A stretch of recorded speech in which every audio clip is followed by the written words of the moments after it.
আরে নবীর কথা মানবে যারা হবে জান্নাতি, কন্যা নবীর কথা মানবে যারা হবে জান্নাতি, না মানিয়া আবু জাহেল হইল দুঝুকি, না মানিয়া আবু জাহেল।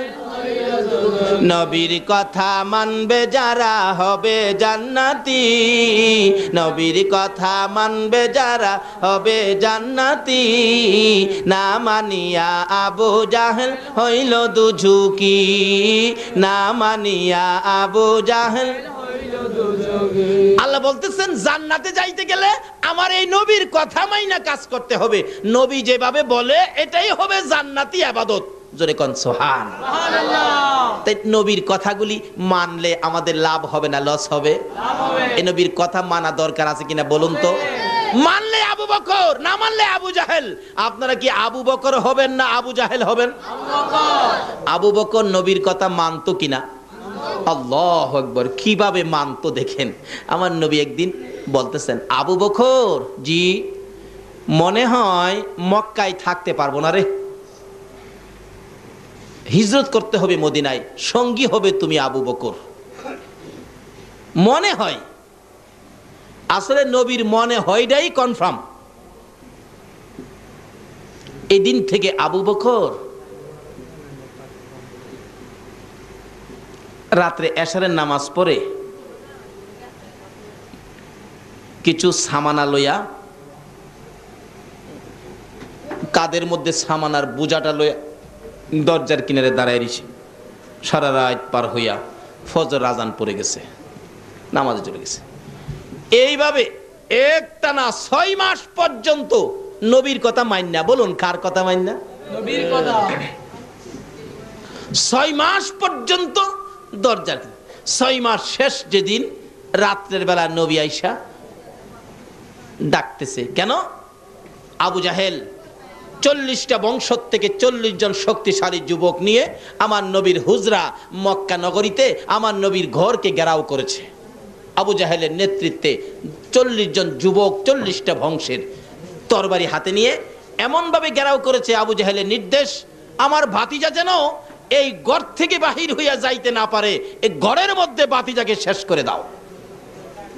কিতাবে লেখে যুবকগুলি এইভাবে দাঁড়াইছে ঘরের চারপাশে, একজনের পিঠের সাথে আরেকজন পিঠ লাগাইছে যাতে ফাঁকে দিয়া যাইতো না পারে। নবী ঘুমিয়ে আছে, জিবরাইল এসে ডাক, ইয়া রাসূলুল্লাহ আর ঘুমাবেন না, অবস্থা ভালো না। কি রে জিবরাইল? হুজুর, আবু জাহেলের নেতৃত্বে আপনি রাসূলকে দুনিয়া থেকে বিদায় করে দেওয়ার জন্য চারদিক ঘেরাও করে আবু জাহেলের সঙ্গ ফাঙ্গরা তরবারি নিয়ে দাঁড়িয়ে আছে, আপনাকে যেতে দিবে না। নবী ঘুম থেকে উঠে চিন্তায় পড়ে গেলেন। আমার আল্লাহ ডাক দেয়, বন্ধু গো, আমি আল্লাহ যখন তোমার পক্ষে আছি কোনো চিন্তার কারণ নাই। একটা কথা আছে না, রাখে আল্লাহ মারে কে? আচ্ছা, জিবরাইল আমার বন্ধুর হাতে এক মুষ্টি বালি দিলেন। কোরআন শরীফের সূরা ইয়াসিন থেকে একটা আয়াত বন্ধুর কানে খবর দিলেন। হুজুর আয়াতটুকুন তেলাওয়াত করে বালুর মধ্যে ফু দেন। ফু দিলেন। ও আল্লাহর বন্ধু, বালুটুকু ঘরের ভিতর থেকে ছিটাইয়া দেন। আমার নবী ডাকে, এরা জিবরাইল, বালু ঘরের মধ্যে ছিটাইলে বালি কি বাহিরে যাবে? হুজুর, ছিটানোর দায়িত্ব হলো আপনার, বাহিরে নিয়ে এই বালু তাদের চোখে চোখে পৌঁছাইবার দায়িত্ব হলো আমি জিবরাইলের। দয়ালু নবী, প্রেমের ছবি। আগে ভারী কষ্ট হইতেছে আপনাদের? আল্লাহ আল্লাহ বলতেছেন, তোমরা আমার এই নবীর কথাগুলি মানো। এই নবীর কথা মানলে কি হবে? জিবরাইল বলেন, ইয়া রাসূলুল্লাহ, এই বালুর মধ্যে আপনি ফু দিয়ে দেন, বালু ডিল মেরে দেন। রাসূল ডিল মেরে দিলে, জিবরাইল, আরবের বালু আমাদের দেশের বালুর মতো নয়, শুধু পাথরের কণা, কাড়াওলা পাথরের কণা, প্রত্যেকের চোখে চোখে 2টা কইরা পৌঁছাইছে। যুবকেরা নবীকে মারবে, তরবারি নিয়ে দাঁড়িয়ে আছে। এখন চোখের মধ্যে পাথরের কণা, খালি চোখের মধ্যে হাত দিয়ে কেসলাই, কি হলো কি হলো কি হলো? এমন সময় একজন বলে, ওই তো রাসূল যাইতেছে গা। আসলে হেরাই হেরা, একজন আরেকজনকে মারা শুরু করছে। মনে করছে রাসূল যাইতেছে, যারে মারছে হেরই ভাই। আমার আল্লাহ বলেন জিবরাইল রে, হেরা যখন মারামারিত লাগছে এই ফাঁকে দিয়াই আমার বন্ধুরে বের করে দে। রাখে আল্লাহ আর মারে আল্লাহ, হেরারে আল্লাহ মারে বাসাইব কে? রাখে আল্লাহ নবীরে, মারবে কে? আবু জাহেল একবার নবীরে মারবার লাগিয়া, বুঝছেন, নবীরে মারতো, কই বাতিজা লগে কিছুতেই কুলাইতে পারি না, মেরে লাবো বাতিজারে। কিভাবে মারবো? এই খানে কাবাই চাইতে রাস্তার মধ্যে একটা গর্ত করছে, সারা রাত্রে একটা গর্ত করছে, গর্ত কইরা রাত্রে শেষ ভাগে উপরে দিয়া পাতালতা দিয়া ঢাইকা রেখা, পাতালতা দিয়া ঢাইকা ঘরের মধ্যে বৈশা তাকায় রয়েছে। বাতিজা গর্তে বাইরে রাস্তায় যাইব, তো এই গর্ত তো আর দেখবে না, পাড়া দিব, গর্তের মধ্যে পড়বে, আমি মাটি দিয়া বাতিজারে বিদায় করে দিব, শেষ। খুশি, রাত্রে ঘুমায় না, খুশি। আমার নবী তো এই রাস্তা দিয়ে যাওয়ার সময় হইলে আল্লাহ কয়, জিবরাইল আমার বন্ধু তো এই রাস্তা দিয়ে পার হবে, আবু জাহেল গর্ত করছে রে, এই গর্তের উপরে তোর নূরের পাখাগুলো বিছাইয়া দে। নূরের পাখাগুলো জিবরাইল বিছাইয়া দিয়ে রাখছে, নবীজি তো পার হয়ে গেছে। আবু জাহেল কয়, এই তো পড়ছে, কারণ গেছে যখন তো অবশ্যই পড়ছে, কিন্তু জিবরাইলের নূরের পাখা দিয়া যে রাসূল পার হইছে তার তো এই খবর নাই। তাই গেছে দেখবার জন্য, যাইয়া গর্তের কিনারে খারুইয়া চাইছিল দেখতো পড়ছে কিনা।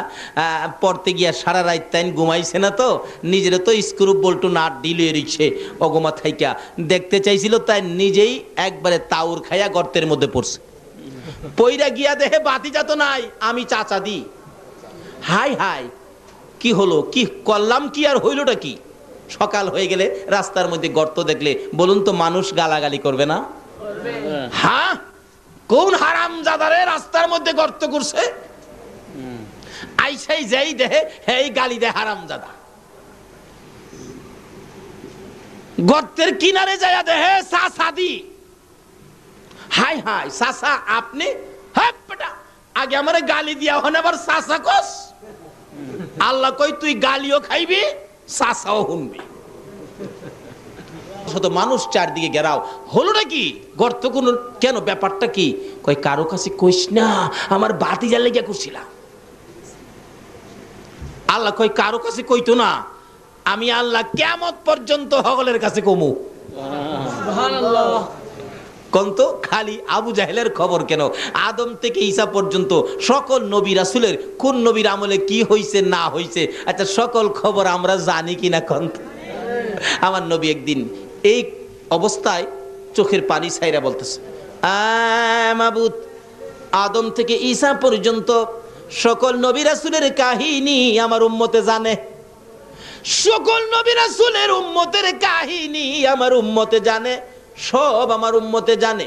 অনেক সময় দেখছেন না, মার বাবাই কথা বলতেছে, ছোট্ট বাচ্চাটা কাছে গেছে, মা কয় হ্যাঁ সামনে কথা কইও না, হ্যাঁ সামনে কথা কইলে হ্যাঁ যে বাতা ফোরা মানুষের কাছে গিয়ে আবার কয়ে দিব।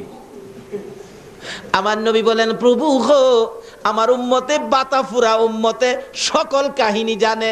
মউত, আমি নবীর একটা ভয় লাগে গো, আমার উম্মতের কাহিনী নিয়ে আবার হেরা যায় না ফালা। আমার আল্লাহ কই, বন্ধু গো, তোমার উম্মতের সকল নবী রাসূলের কাহিনী জানাইলাম, কিন্তু তোমার উম্মতের কথা আমি কারো কাছে কমো না। ছেলে যদি অন্যায় করে বাবার কাছে কমো না, মেম্বার সাহেব অন্যায় করেছে চেয়ারম্যান সাহেবের কাছে কমো না, পুলিশ অন্যায় করেছে ওসি সাহেবের কাছে কমো না, মেয়ে অন্যায় করেছে মার কাছে কমো না, কারো অন্যায় আমি কারো কাছে কমো না। অন্য নবী রাসূল জানবে দূরের কথা, তুমি নবী কেউ জানতে দিব না গো। তারা যদি আমার কাছে ক্ষমা চায়, আমি আল্লাহ না জানাইয়া গোপনে গোপনে ক্ষমা করে দিব। কি মজার ব্যাপার, কি যে আমাদের ভাগ্য, আখির নবীর পক্ষে, আখির নবীর উম্মত হইয়া আজকে নবীর পক্ষে মাহফিলে বসে রাত্র কাটাইয়া দিচ্ছি। এর বিনিময় কি দিবি আল্লাহ? আসুন সামনে বাড়ি, আর বেশি সময় আলোচনা আমি করব না, কষ্ট দেব না। আসুন, রায় তো আর শেষ হই, বেশি আর বাকি নাই। এইভাবে আবু জাহেল বলতেছেন, তোরা আমারে গর্তের মধ্যে ফালাইয়া গালি দেস, আবার চাচা কোস আমারে উঠাস না। সকলে কয়, চাচা কারণটা কি? কন্যা করে কারণটা ছিল বাতিজারে জীবনের শেষ বিদায় করে দেওয়ার জন্য এই কারণটা করছিলাম। তাইলে আপনি পড়লেন কেমনে? আইসে দেখতে চাইছিলাম বাতিজা পড়ছে কিনা, অহন তো আমি পড়ে গেলাম, আমার উঠাস না। আল্লাহ কয়, অহনই উঠতি, যার লেগে গর্ত করছস। এই খবরটা সারা পৃথিবীর মানুষের জন্য বাউ কইরা ইতিহাস কইরা তারপরে না উঠতি। একজন খুব দৌড়তে ছিলেন, কাছে গিয়া কয়, চাচা উপরে হাত দেন, আমি আপনার টান দিয়া উঠাবো। আবু জাহেল উপরে হাত দিছে আর তার দরদি নিচে হাত দিছে। আল্লাহ কয় জিবরাইল, আমার বন্ধুর না আসা পর্যন্ত এখানে হাত যাতে মিল না হয়, এখানে একটা কাজ তুমি করে দাও যাতে মিল না হয়। জিবরাইল কয় খোদা গো, আদাত বাকি রাখলে হবে? আল্লাহ কয় হ্যাঁ হবে তো। এখানে লাগাইয়া দিলেন। আখিরি নবী না আসা পর্যন্ত আদাত বাকি থাকবে, আদাত পুরা হইতে পারবে না আল্লাহর হুকুম ছাড়া। নিচে হাত দিচ্ছে, সামান্য ব্যবধান, হাত দিলেই লাগাল পাওয়ার কথা, কিন্তু একজনের হাতের সাথে আরেকজনের হাত মিলে না, বাকি হইল আদাত। আবু জাহেল কই, আরে বুকার বুকারা, আদাতের জন্য লাগাল পায় না, এক হাত রশি দিলেই তো হয়। এক হাত রশি দিলে আমার আল্লাহ কয় জিবরাইল রে, মাবুদ গো আদাত ঠিক আছে, দিছে এক হাত রশি, বাকি আদাত। আবু জাহেল কই, আরে বুকার বুকা, দুই হাত রশি দে, দিলে দুই হাত রশি, বাকি হইল আদাত। আমার আল্লাহ জিগায় জিবরাইল, না মাবুদ ঠিক আছে, আদাত পুরা হবে না।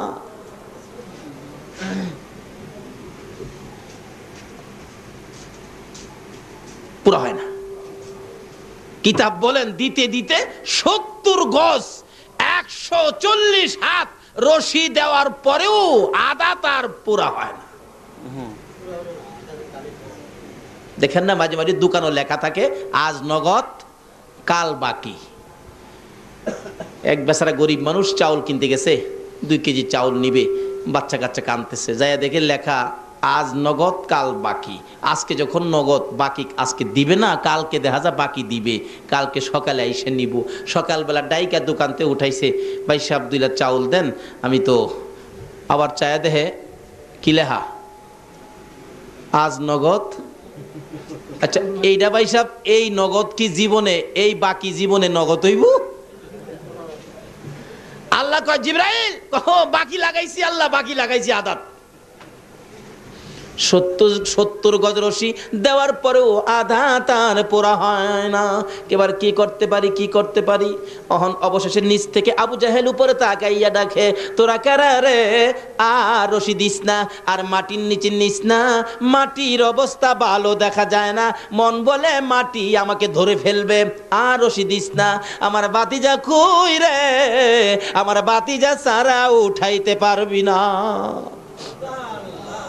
একজনে দৌড়ে যায়, ইয়া রাসূলুল্লাহ, আপনার চাচা 70 গজ মাটির নিচে, আমরা যদি হইতাম তাহলে কি করতাম বলুন? 70 গজ, 2-4টা পাথর উপরেতে ছাইরা দে, শেষ হইয়া যাক, বহু জ্বালা জ্বালাইছে। দয়ার নবী, মায়ার নবী, এত কষ্ট যে নবীকে দিল আবু জাহেল চাচা হইয়া। আমার নবী চাচা বিপদে গর্তের মধ্যে খবর পাইয়া চট করে ঘর থেকে বেরিয়ে যাইতেছে, গর্তের কিনারে যাইয়া ডাকে, চাচা গো, এ গর্ত তুমি কার জন্য করছো? এবার জবাব দেন ভাতিজা, আগে গর্তের উপরে ওঠাও বলবো। আমার নবী বলেন, চাচা গো, আমি যখন আসছি নিশ্চয়ই তোমারে উঠাবো, বলো এই গর্ত কার জন্য করছো? আবু জাহেল বলেন, বাবা রাগ হইও না, এ গর্ত আমি তোমার জন্য করছি। আমার নবী 2টা চোখের পানি ছেড়ে ছেড়ে কান্দে, চাচা, চাচা গো, এইভাবে আর কত আমার সাথে দুশ্মনী করবা? তুমি না জানো আমার মা নাই, আমার বাবা নাই? তুমি না নিজে আমাকে একদিন ছোটকালে জংলার কিনার থেকে নিয়ে আসছো, নবীজির বয়স যখন 6-এর কম কম ছিল। একদিন বাবার ব্যথায় কানতে কানতে সন্ধ্যার দিকে বাগবাল্লুকের জংলার দিকে আমার নবী রওনা হয়ে যায়। যাইতে যাইতে যাইতে যাইতে জংলার কাছাকাছি যায়, কানতে কানতে বাবা বাবা কইয়া কান্দে, আব্বু আব্বু কইয়া কান্দে। আবু জাহেল কোত্থেকে যেন আসতেছিলেন ঘোড়া চালাইয়া, কাছে আইসা দেখে ভাতিজা কান্দে, দৌড়ে পিছি পিছি যাইয়া ডাকতেছে, বাবা মোহাম্মদ, আর সামনে যাও না, আর একটা কদম সামনে যদি যাও জংলার বাঘ তোমাকে খেয়ে ফেলবে। হ্যাঁ চাচা, তুমি না নিজে দেখেছো আমি বাবার ব্যথায় কান্দি, আর তুমি আমাকে উঠাইয়া আমার মার কাছে পৌঁছে দিয়ে না বলেছিলা, আমেনা রে, আমি যদি না দেখতাম তোর সন্তানকে জংলার বাঘে খেয়ে ফেলতো। আমার মা আমেনা তোমাকে কি বলেছিল? আমেনা এই খবর পাইয়া জবাব দেন, রে আবু জাহেল, না না, আমার এই সন্তানকে জংলার বাঘে খাইতে পারবে না। রে আমেনা, তুমি কেমনে জানো খাইতে পারবে না?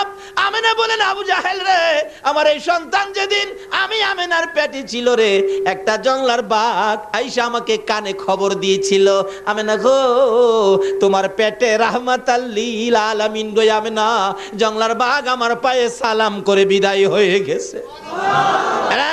আবু জাহেল, যেই নবী পেটে থাকার সময় জংলার বাঘ আমাকে খবর দিয়া সালাম করে যায়, এই শিশু নবীর জংলার বাঘে খাবে না। শুধু তাই নয়, আমি একদিন এই নবীকে পেটে লইয়া পেটে থাকা অবস্থায় মাটির কুয়ার থেকে পানি উঠাইতে গিয়েছিলাম।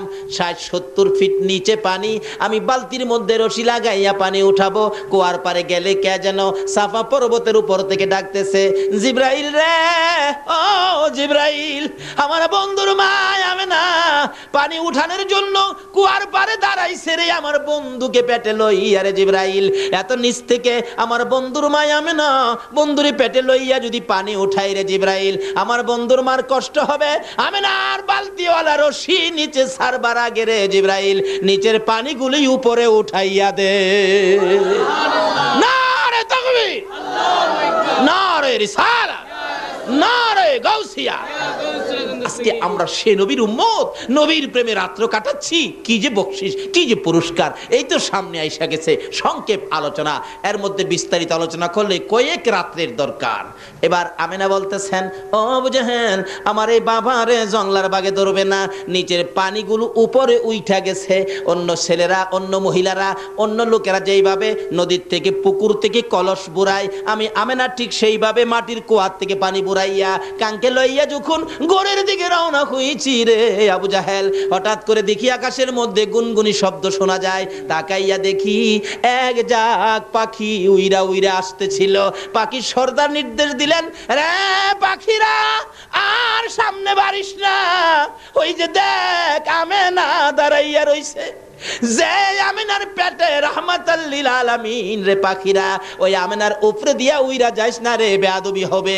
এমন সময় দেখি আমেনা ওই কলসি কাঙ্খে লইয়া দাঁড়িয়ে বলতেছেন, ও আবু জাহেল, আমার পেটে রাহমাতাল লিল আলামিন বিদায়, পাখিগুলি আমার উপরে দিয়া উইরা যায় না, আমার দুই ভাগে ভাগ হইয়া চারদিক দিয়ে ঘুরতেছে আর ডাকতেছে, তোরা দেখি যা আমিনা মায়ের কুলে, তোরা দেখি যা আমিনা মায়ের কোলে, এলো আল্লাহর হাবিব বারো রবিউলে, এলো আল্লাহর হাবিব বারো রবিউলে, তোরা দেখি যা আমিনা মায়ের কুলে, তোরা দেখি যা আমিনা মায়ের কোলে, যাহার জন্য হইল সৃজন আকাশ জমিন, সেই নবীর প্রেমে পাগল হরে মুমিন, রহমতেরই দুয়ার খোদা দিলেন খুলে, তোরা দেখি যা আমিনা মায়ের কুলে, তোরা দেখি যা আমিনা মায়ের কুলে, এলো আল্লাহর হাবিব বারো রবিউলে, এলো আল্লাহর হাবিব বারো রবিউলে, তোরা দেখি যা আমিনা মায়ের কুলে, তোরা দেখি যা আমিনা মায়ের কুলে। আমেনা বলেন, আবু জাহেল রে, আমার এই সন্তান জীবনে কোনোদিন জংলার বাঘ খাইতে পারে না। আমার নবী বলেন, চাচা গো, তুমি তো জানো আমার মা নাই, আমার বাবা নাই, আমার জন্য গর্ত তুমি করেছো, তোমার কি আমার জন্য একটু মায়া লাগে না? চাচা তোমাকে উঠাবো, যদি কালিমা শরীফ তুমি পাঠ করো। আবু জাহেল 70 গজ মাটির নিচ থেকে বলতেছেন, বাতিজা আমি কালিমাটা পড়বো, আমারে মাটির উপরে উঠাও। আমার নবী বলেন, নিচের থেকে পড়ো। না না, উপরে ওইটা পড়বো। আমার নবী নিচে হাত বাড়াইলেন, চাচারে উপরে উঠাবেন, আবু জাহেল নিচের থেকে উপরে হাত বাড়াইবেন। আমার আল্লাহ বলেন, জিব্রাইল রে, আজকে যেন আর বাকি লেখা না থাকে, আজকে বাকি নগদ বানাইয়া দাও। কিতাবে আসছে, নবী হাত দিলে নিচের দিকে, উপরের দিকে হাত বাড়াইলেন আবু জাহেল, 70 গজ নিচের হাত, সঙ্গে সঙ্গে নবীর হাতের সাথে হাত লাইগা যায়। আমার নবী একটানে উপরে উঠাইয়া বলতেছেন, চাচা গো, তুমি না বলেছো উপরে ওইটা কালিমা পরে আমার পক্ষে আসবা, চাচা এবার কালিমাটা পড়ো। আবু জাহেল জামার বালু যাইরা ফালায় আর কয়, বাতিজা এত বড় জাদুগির তুমি, আমি আগে জানি না। নাউজুবিল্লাহ কন। আমার নবী বলে জাদুগির। এ আবু জাহিল্লা কই হ্যাঁ রে ফাইলে কি কন, হ্যাঁ রে ফাইলে কি আপনারা খাওয়াইবেন না দাওয়াইবেন, উড়াইবেন না মুড়াইবেন? এই আবু জাহিল্লা বাপের বেটা হইলে আসা তুই একদিন চট্টগ্রাম ফুটন্ত গোলাপ যুব সংঘের সামনে আয় বেটা হইলে একদিন। কি যে কষ্ট, কি যে যন্ত্রণা দিতেন আমার নবীকে, কিন্তু আল্লাহ রাব্বুল আলামিন বলতেছেন না, এই নবীর কথা মাইনা যা করবা এটা হবে জান্নাতি। মানতেন আবু বকর, বলুন কে মানতেন? আর মানতেন না কে? আবু জাহেল। ওই যে আবু জাহেল যুবকদেরকে নিয়ে ঘেরাও করেছে, আমার নবীরে মাইরে লাইব, আর বাঁচাইবো কে? আল্লাহ। এবার নিজেরা মারামারি লাগছে, কি যে মারামারিও, মারতে মারতে একজন আরেকজনকে কুবাইয়া বিছাইয়া লাইতেছে, মাইরা ফাইট গড়াগড়ি, কই মাইরা লাইছি রে, মাইরা লাইছি, গলার আওয়াজে কই কারে মারছস, কই নবীরে মারছি, কই আমি দি তোর বাতিজা লাগি। আরে কই কি, চোখ খুললা দেহে হেরা হেরাই আমার নবী গেছে। গভীর রাত্র একা একা নবীজি যাইয়া আবু বকরের ঘরের দরজার সামনে, আবু বকর একবার কাছাকাছি বাড়ি, নিজের চোখে দেখে আসছি, আল্লাহ দেখাইছে। আবু বকর লাব্বাইকা ইয়া রাসূলুল্লাহ এই কথা বলে চুপচাপ আবু বকর সন্তানের দিকে তাকায় না, বিবির দিকেও তাকায় না। আমার নবী আয়েশা পড়ছে, চুপচাপ দরজা খুলে না, আওয়াজ শুনলে বাচ্চা বিবির ঘুম ভেঙে যাবে। আমার নবীর সঙ্গী হব, কারো কাছে বলবো না। আজকে কারা গো ঘরের দরজা বন্ধ করে মাহফিলে বসে আছে? আমার মন বলে যারা নবীর প্রেমে এইটুকুন সময় দিয়েছেন কষ্ট করে, আবু বকরের সাথে মিলা যাবে গো। আবু বকর বিবির কাছে কয় না, বাচ্চার কাছে কয় না, কিতাবে আসছে আবু বকর দরজাও খোলে না, আওয়াজ হবে বিদায়। আস্তে আস্তে ওই বাহির সাইটের একটা জানালা চুপ করে খুললেন, জানালা খুইলা বাহির হইয়া নবীর সামনে যাইয়া হাজির। ইয়া রাসূলুল্লাহ চলুন কি করতে হবে? আবু বকর বলেন, আমি নবীর চেহারার দিকে তাকাইয়া দেখি গো আমার নবীর চোখ থেকে জর্জর করে পানি পড়তেছে। হুজুর আপনার কি কেউ আঘাত করেছে? না রে আবু বকর কেউ আঘাত করে নাই। হুজুর আপনারে কি কেউ গালি দিয়েছে? না রে আবু বকর কেউ গালি দেয় নাই। হুজুর তাহলে এইভাবে চোখের পানি ছেড়ে ছেড়ে কেন কান্দেন আমি জানতে চাই গো আল্লাহর বন্ধু। আমার নবী পিছনের দিকে ফিরা ফিরা কয়, আবু বকর রে, এই রে আমার মায়ের দেশ, এই আমার বাবার দেশ।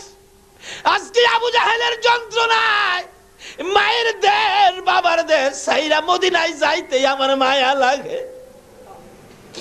আবু বকর দেরি করা যাবে না, চল, ওই তো পিছনের শত্রুর শব্দ শোনা যায়, চল তাড়াতাড়ি যাই। এবার আবু বকর আমার নবীর কথা মানে, বলুন আবু বকর কার কথা মানে? চলুন হুজুর চলুন। একটু চলে গেলেন পিছন দিয়ে, আবু জাহেলের নেতৃত্বে বালু মাটি ছিল, বালু মাটির মধ্যে পায়ের দাগ দেখে দেখে আবু বকরের বাড়ি পর্যন্ত আসলেন আবু জাহেলের নেতৃত্বে।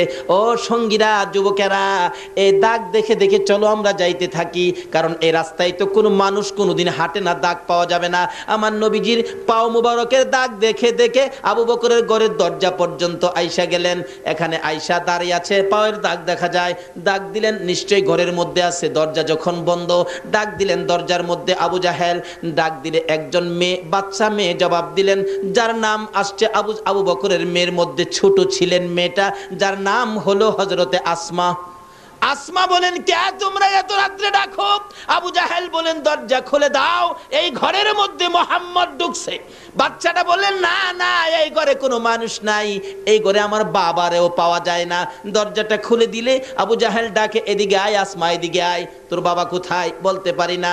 আখিরি নবীর সঙ্গী হইয়া বুঝি চলে গেছে, তাও বলতে পারি না। কোন দিকে গেছে তাও বলতে পারি না। বাচ্চা মানুষ ঘুমিয়েছিলেন, ডাইকা ডাইকা কাছে আই না গো। আবু জাহেল নিষ্ঠুর পাষাণ, ছোট্ট মেয়ে বাচ্চাটার দুইটা গালে এত জোরে দুইটা থাপ্পড় মারছে, কানের পর্দা ফাইটা বাবা গো কইয়া জমিনে পড়ে গেছে। জমিনে পড়ে গলাগাটা মুরগির মতো লাফাইয়া লাফাইয়া কান্দে। এই কান্দার আওয়াজ আবু বকরের কানে যাইয়া পড়ছে। আবু বকর ডাকে, হুজুর বেশি দেরি করা যাবে না, আবু জাহেল আমার বাড়িতে আইসা পড়ছে। রাসূল বলেন তুমি কেমনে জানো তোমার বাড়িতে আসছে? হুজুর গো, আবু জাহেল আইসা আমার ছোট্ট মেয়েটা, কলিজার টুকরা আদরের মেয়েটা আমার আসমাকে বুঝি মারছে। আমার আসমা মার খাইয়া বাবা বাবা কইয়া কান্দে। আমার নবী বলেন, আবু বকর রে, তোর মেয়েরে যদি আবু জাহেল মারে, এখন কি তুমি মেয়ে বাঁচাইতে যাইবা নাকি রাসূলের পক্ষে যাইবা? আবু বকর বলেন, ইয়া রাসূলুল্লাহ, আল্লাহর কসম করে বলি, আমার ফ্যামিলির সকল মানুষকে যদি আবু জাহেল মেরে ফেলে আমি রাসূল ফালাইয়া যাইব না।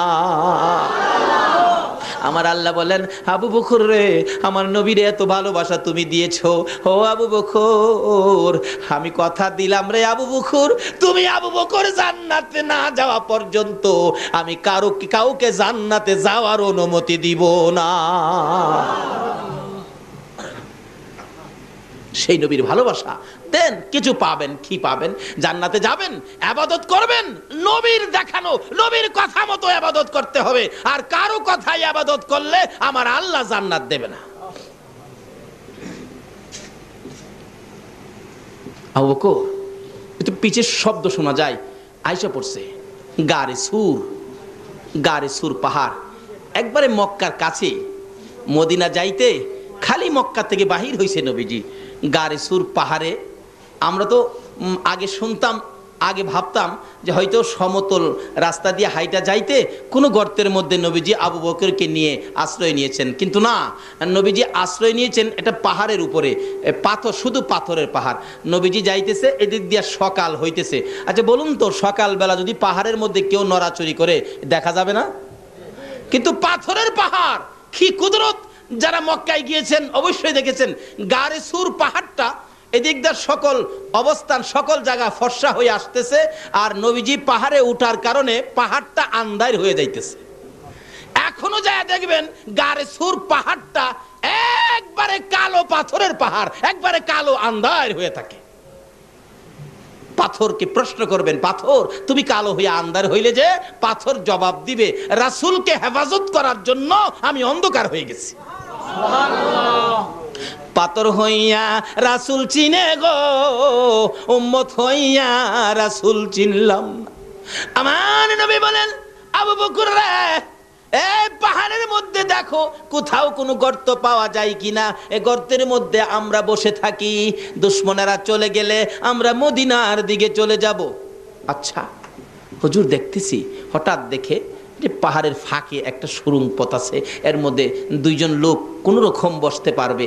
আবু বকর বলেন, হুজুর আমি আগে এর ভিতরে যাইয়া দেখি কোনো শত্রু, কোনো বিপদ আপদ, পোকামাকড় আছে কিনা। ঠিক আছে, যাও, যায় দেখে না পরিষ্কার। রাসূল গো, আপনি আসেন। নবীজি ভিতরে ঢুকছেন, এ মুখের উপরে এ পাতা লতা বাহির হইয়া গর্তের মুখটা বন্ধ হয়ে গেছে। মাকড় আইসা এর মধ্যে জাল বুইনা ফালাইছে, কবুতর আইসা জালের মধ্যে ডিম পাইরা দিছে। কিছুক্ষণ পরে ডিমেতে বাচ্চা বাহির হইয়া চিউ চিউ করতেছে। সুবহানাল্লাহ। সকল প্রাণী আমার নবীরে ভালোবাসা দেয় কিনা বলুন তো? আল্লাহ বলেন, কেন দিবে না? সকল সৃষ্টির কারণ হলো আমার এই নবী, যার কথা মানার জন্য তোমাদেরকে বলেছি। পায়ের দাগ দেখে দেখে কাফের আবু জাহেল বেঈমান সঙ্গীদেরকে নিয়ে আসলেন, কিন্তু পাথরের কিনারে, পাহাড়ের কিনারে আইসা আর পায়ের দাগ পাওয়া যায় না। এখন ব্যাপারটা কি? নিশ্চয়ই এই পাহাড়ের কোথাও আছে। তালাশ করে ঘুরতেছে, ঘুরতে ঘুরতে ঘুরতে ঘুরতে একজন একজন করে একবারে একবারে কোনো জায়গা ফাঁকা নাই, এইভাবে দেখতে দেখতে আসতেছে। কিতাবে আসছে নবীজি যেই গর্তের মধ্যে ছিল, এই গর্তের কাছাকাছি আইসা একটা লোক বলতেছেন, সামনে একটা গর্ত দেখা যায় রে, এর মধ্যে আছে। আবু বকর বলেন, ইয়া রাসূলুল্লাহ, আর বাঁচা যাবে না। রাসূল বলেন, লা তাহজান ইন্নাল্লাহা মানা। আবু বকর ভয় পাও না, ঘাবড়ায়ো না, আল্লাহ আছে আমাদের সঙ্গে। সুবহানাল্লাহ। বলুন, কে আছে? আল্লাহ। আল্লাহ কি খালি নবীর সঙ্গেই থাকবে? নবীরে যারা ভালোবাসবে তাদের সঙ্গে থাকবে না? তো করতে করতে একটা ছেদ্রু বন্ধ করার রুমাল কোলায় না, পায়ের মোটা আঙ্গুলটা দিয়ে ছেদ্রু বন্ধ করে দিলাম। রাসূল ঘুমাইতেছে। একটু পরে এই গর্তের মধ্যে একটা সাপ ছিল, নবীকে দেখার জন্য 6 মাস বসে রইছে। সাপটা আইসা নবীজি শরীর মুবারকের মজার গন্ধ পাইয়া সাপটা এসে ধাক্কাইতেছে, কাপড়ের পট্টি দিয়া বাহির হওয়া যায় না। আবু বকরের পাওটা যে গর্তের মধ্যে ছিল, ছেদ্রুর মধ্যে ছিল, ধাক্কা দিলে পাওটা একটু সরে, আবার ধাক্কা বন্ধ করলে চাপা দিয়া ধরে। সাপ ভাবতেছেন এটাই বুঝি রাস্তা পার হয়ে বাহির হওয়ার জন্য, ধাক্কা দেয়, সরাই, জুড়ে ধাক্কা দেয়, একটু সরে আবার বন্ধ হয়ে যায়। সাপটা অপারক হইয়া নবী দেখার পাগল হইয়া, অসহ্য হইয়া, অধৈর্য হইয়া আবু বকরের পায়ের মধ্যে দংশন করে দিল। আবু বকর ব্যথায় অস্থির হইয়া কান্দে, মউত, আমি আবু বকরের জীবন যাইতে পারে গো, রাসূলের ঘুম ভাঙাইতে পারি না। একবার দংশন করলেন, আবু বকরের পাও সরে না, আবার দংশন করলেন, তবু আবু বকর পাও সরাই না, ব্যথায় অস্থির, সমস্ত চেহারা কালো হয়ে গেছে। আবার দংশন করলেন, 3 বারের মাথায় আবু বকর বেহুশ হইয়া পড়ে গেলে আমার নবীর ঘুম ভেঙে গেছে। ওইটা দেখে সর্প দাঁড়াইয়া রইছে, আবু বকর জমিনে পড়ে রইছে। আমার নবী জিগায়, সর্পরে, আমার আবু বকর কি সর্বনাশ করলি? সর্প ডাকে, হুজুর বেয়াদবি ক্ষমা করে দিয়েন, আমি আবু বকরকে ধ্বংস করার ইচ্ছা ছিল না। আমি শুনেছি আল্লাহর হাবিব এই রাস্তায় হিজরত করে মদিনায় যাবে, আবু জাহেল সঙ্গীদেরকে নিয়ে আপনাকে আক্রমণ করার জন্য আসবে, আপনি গর্তের মধ্যে আশ্রয় নিবেন গো। আমি অপেক্ষায় ছিলাম, আপনি নবী গর্তের মধ্যে আশ্রয় নেওয়ার জন্য আসলে আমি সাপ গর্তের মুখের মধ্যে পাহারা দিব। আপনার কোনো শত্রু যদি আসে আমি সাপ দংশন করে দুনিয়া থেকে বিদায় করে দিব। হুজুর আপনার আগমনে আবু বকর আমারে বাধা দিল।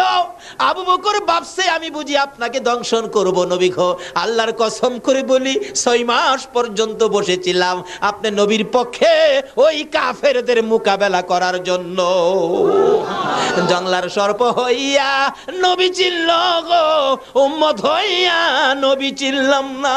এই সারা বিষ পানি হইয়া আবু বকর সুস্থ হইয়া দাঁড়াইলে। অনেক লম্বা ঘটনা। আবু বকর, চলো সন্ধ্যা হয়ে গেছে, মদিনার দিকে রওনা হই। যাইতে যাইতে যাইতে যাইতে আবু বকর নবীর কথা মতো হাঁটতে হাঁটতে 2 দিন 3 দিন হয়ে যায়। হঠাৎ করে আবু বকর ডাকেন, ইয়া রাসূলুল্লাহ, পেটের খিদায় আর হাঁটতে পারি না, হুজুর কিছু না খাইলে আর হাঁটতে পারবো না। আবু বকর বলেন, কই খাবি? এখানে তো কোনো বাড়িঘর নাই, শুধু মরুভূমি, কই খাবি? হুজুর তাই তো, বাড়িঘর তো দেখা যায় না, খালি তো মরুভূমি, কই খাবো? মানুষ পাইলে, বাড়িঘর পাইলে তো খাইতে পারতাম, আছে বাড়িঘর? আবু বকরকে, হুজুর নাই নাই বাড়িঘর নাই। রাসূল বলেন, আবু বকর এদিকে আসো। এদিকে আসলে নবীজির এর ডাইন হাত মুবারক আবু বকরের চোখের মধ্যে এইভাবে লাগাইলেন। আবু বকর দেখো তো এখন কিছু দেখা যায় কিনা। আগে কিন্তু মরুভূমি, কিচ্ছু নাই। নবীজির বরকতের হাত লাগানোর পরে আবু বকর বলেন, তাকায়া দেখি সামনে একটা বাড়ি দেখা যায়। আগে বাড়ি নাই, এখন করতে আইলো। আল্লাহ হয়, এ বকরির বাচ্চাটার মধ্যে দুধের ব্যবস্থা করে দাও, আমার আবু বকর দুধ খাবে, আমি রাসূল দুধ খাবো।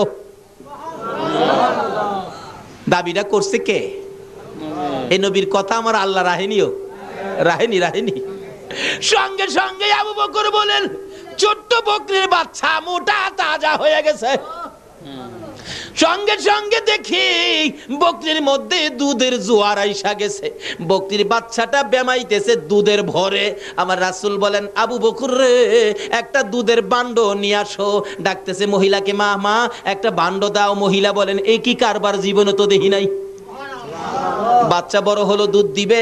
বলুন তো, বাচ্চা দুধ নিজে খায়, এখন যদি দুধ দিতে পারে, এই বাচ্চা দুধের মালিক কি ইহুদি হবে? বাচ্চা দুধের মালিক কে হবে বলুন? রাসূল হবে। ওই দুধের বান্ড বালতি সহ ওই মহিলার কাছে পৌঁছাইয়া দাও। মহিলা দাঁড়াইয়া রইছে, কি পাগলের খেলা, কি আর সহ্য খেলা। বান্ড দিলেন, বকরি দিলেন। বকরি যাইয়া খালি মহিলার দিকে তাকাইয়া থাকে। এ কথাই বুঝি বুঝাইতে চায় মহিলাকে বকরি নিজে। ও বকরির মালিক, জীবনে এই খেলা আর দেখছনি? এই নবীরে চিনতে পারছনি? আবু বকরের কাছ থেকে বান্ড বুঝে নিলেন মহিলা। খালি বকরির দিকে চাই, দুধের দিকে চায়, আবার লোকগুলি যাইতেছে তাদের দিকে চায়। ঘরের ভিতর নিয়ে বকরিটারে বাইদা রাখলেন। কিতাবে আসছে এই বকরিটা এদিন থেকে নবীর দুয়ার বরকতে যে দুধ দেওয়া শুরু করেছে, একটানা 30 বছর পর্যন্ত দুধ দিয়েছে। মালাইকা ইয়া রাসূল সালাম আলাইকা ইয়া হাবিব। জান্নাতি মেহমান নিয়ে হাত বাড়াইছি। মউত এত বড় রাত্র তোমার বন্ধুর প্রেমে কাটাইয়া দিছে। গাউসে পাকের স্মরণে মাহফিলে বসে এ রাত্র কাটাইয়া দিছে। মাবুদ গো, ফুটন্ত গোলাপ যুব সংঘের উদ্যোগে আজকের মাহফিলে যারা শরীক হয়েছে, যারা টাকা পয়সা বুদ্ধি পরামর্শ দিয়ে মাহফিলকে এত সুন্দর করেছে, যারা দূর দূরান্ত থেকে এসে মাহফিলকে সাজিয়েছে, মাবুদ রে এই হাতগুলি তোমার দরবারে বাড়াইলাম, একবারে খালি বাড়াই নাই। তুমি যার প্রেমে সব বানাইছো, ওই নবীর উপর দুরুদ ও সালাম মদিনা পাঠাইয়া রে মাবুদ পিছে পিছে হাত বাড়াইছি। মাউত জানি না দুইটা হাত আর কতদিন বাড়াইতে পারবো। মাবুদ গো, যুবকেরা মাহফিলের আয়োজন করেছে, তোমার আদুরের বান্দারা বসে আছে, নবীর আশেক পাগলেরা, অলি গাউস কুতুবের পাগলেরা এই রাত্র বসে তোমার কাছে হাত বাড়াইছে। এ হাত তুমি কেমনে খালি ফিরাই ভাগো আল্লাহ? তোমারে আগে কও আমার মার খবর কি? বড় ভাইয়ের চোখের পানিগুলো জর্জর করে পড়তেছে, কোনো কথাই বলতে পারতেছে না। ডাকতেছে, আয় গাড়িতে আয়। না ভাই, মার খবর কও। মার খবর কয় না, কানতে কানতে জমিনে পড়ে গেছে, দৌড়া যাইয়া বাবার পায়ে পড়ে গেছে। বাবা গো, ও বাবা, ভাই কিছু কয় না, তুমি বলো আমার মার খবর কি? ইল্লাল্লাহু মুহাম্মাদুর রাসূল।